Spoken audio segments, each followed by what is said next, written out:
ಸೂತ್ರ ಅಂತ ಇದೆ.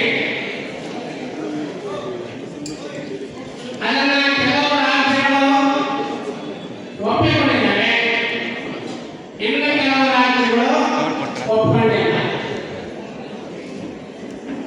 ಕರ್ನಾಟಕಕ್ಕೆ ಬರೋದಾದ್ರೆ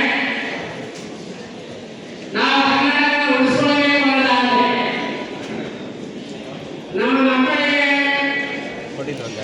ಕನ್ನಡ ಬಗ್ಗೆ ಅರಿವು ಬರಬೇಕು ಅನ್ನೋದಾದ್ರೆ ಇಡೀ ಕನ್ನಡಿಗರು ದ್ವಿಭಾಷಾ ಸೂತ್ರವನ್ನು ಅನುಸರಿಸಿದರೆ ಮಾತ್ರ ಕನ್ನಡದ ಅಸ್ತಿತ್ವ ಉಳಿಯಲಿಕ್ಕೆ ಸಾಧ್ಯ ಆಗುವಂತಹದ್ದು. ದ್ವಿಭಾಷಾ ಸೂತ್ರಕ್ಕೆ